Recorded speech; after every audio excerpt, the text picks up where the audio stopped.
And now, the last word with Rick Casey. The race for interim mayor is not the only campaign underway in the wake of Mayor Julian Castro's Senate confirmation for Secretary of Housing and Urban Development. Next spring's non-interim mayor's race is also underway. And from where I stand, it appears we already have a frontrunner. Before I name him, here's a quick primer on San Antonio's political geography. For 35 years, the most successful candidates and most effective mayors have been practical Democrats who have won the backing of the business community. This is not just because these candidates have well-financed campaigns. It is because a mayor with an ambitious agenda needs the support of the majority of voters, who in San Antonio are Democrats, and the support of the business community, which is practical. The most effective San Antonio mayors of the past 35 years, Cisneros, Nelson Wolff, Phil Hardberger, and Castro, all fit that profile.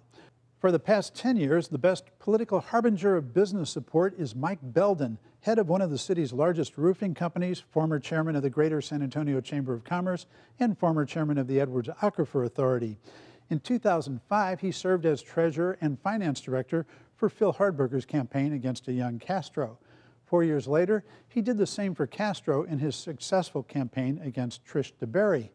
Now Belden has signed on as the mayoral campaign manager for State Representative Mike Villarreal. Belden, who is well and vigorously into his 70s, said his wife and he traveled too much for him to serve as Villarreal's finance director or chief fundraiser, but he's confident that Aiken Gump lawyer Jose Villarreal, no relation, will do a bang-up job. Jose Villarreal has played in the big leagues, having served as Bill Clinton's deputy campaign manager, as Al Gore's treasurer, and as national campaign co-chairman for John Kerry. Belden said he's found a very positive reaction to Mike Villarreal in the business community, though many are not ready to commit publicly yet. The most negative thing I've heard about Mike, continued Belden, was from a dyed-in-the-wool Democrat who said, and he says expletive, he's not a dependable enough Democrat, I'd never vote for him. Villarreal has come under such criticism from time to time in the legislature. He worked closely enough with Republican House Speaker Joe Straus to earn appointments to the powerful Appropriations, Ways and Means, and Education committees. He also showed himself willing to take on powerful business leaders. In the last session, he bitterly fought David Zachary over the construction magnate's lobbying for a large hotel as part of the New Hemisphere development. A compromise was worked out. Meanwhile, Villarreal is lining up support from environmental groups. He won a Sierra Club award for his legislation and other constituencies. His 15 years of laboring in the legislative vineyard gives him a leg up. Names of possible opponents have been floated, but in my opinion, Villarreal needs to be nervous about only one of them. State Senator and Lieutenant Governor candidate Letitia Vandepute. As a candidate in November's election, she can't be talking publicly about running for another office in the spring if she loses.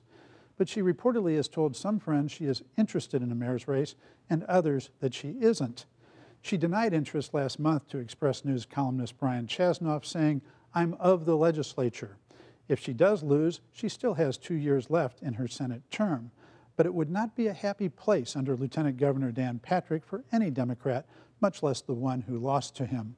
So she couldn't be blamed if she exercised her politician's privilege and ran for mayor. Mike Villarreal's task, which he has taken up vigorously, is to wrap up enough support before the fall to make the mayor's race uninviting for her or anyone else. And that's it for Texas Week. See you next time.